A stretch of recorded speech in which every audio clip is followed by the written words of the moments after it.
गई। एक लोमड़ी और एक सारस की। किसकी? एक लोमड़ी और एक सारस की। एक लोमड़ी थी और एक सारस।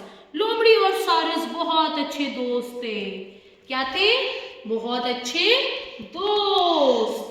एक दिन लोमड़ी ने सारस से पूछा, क्या तुम मेरे घर खाना खाने आओगे? पूछा, क्या तुम मेरे घर खाना खाने आओगे? तो सारस क्या बोला? हाँ, मैं खाना खाने आऊंगा।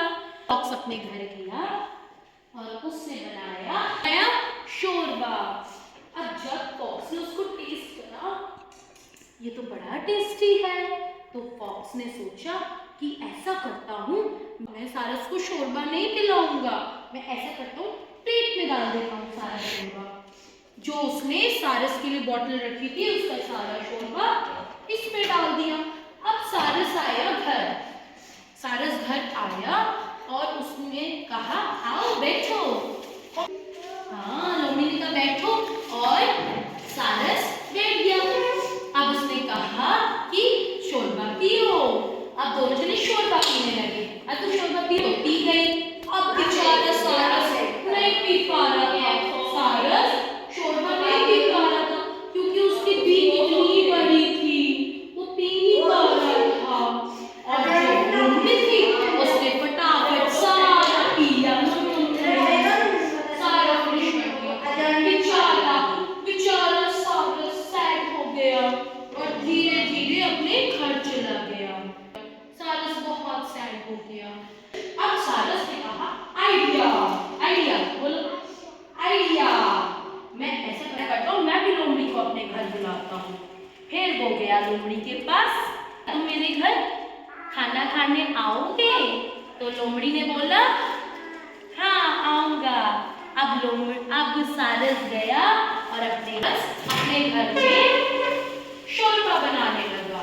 और अब लोमड़ी, सारस को आया था आइडिया, उसने प्लेट की जगह ये रख दिया। लोमड़ी आई शोरबा पीने बैठ गई। शोरबा दो। सारस ने पता है क्या करा? पता है जब सारस ने क्या किया? उसको बॉटल में दिया, सुराही में दिया। दे दो बेटा, शोरबा दे दो इसमें। उसने उसको शोरबा बॉटल में दिया, अपना भी बैठ गया। अब क्या था, सारस ने अपना शोरबा पूरा पी लिया करके। बट फॉक्स बेचारा बॉटल से नहीं पी पाया। उसका मुंह इसके अंदर ही नहीं गया, सैड हो गया। गुरदर्शन, लोमड़ी सैड हो गई, बिल्कुल दुखी हो गई, मेरे को सुन। अब आया सारस और उसको पता चल गया कि मेरी गलती क्या थी ना। लोमड़ी बोला, सॉरी बोलो, सॉरी। और उसने कहा, इट्स ओके। तुम कहते इट्स ओके, उसने कहा इट्स बोलो, इट्स ओके। उसने बोला इट्स ओके। और फिर उसके बाद दोनों दोस्त बन गए। ये देखो, दोनों दोस्त बन गए। क्लैपिंग कर दो।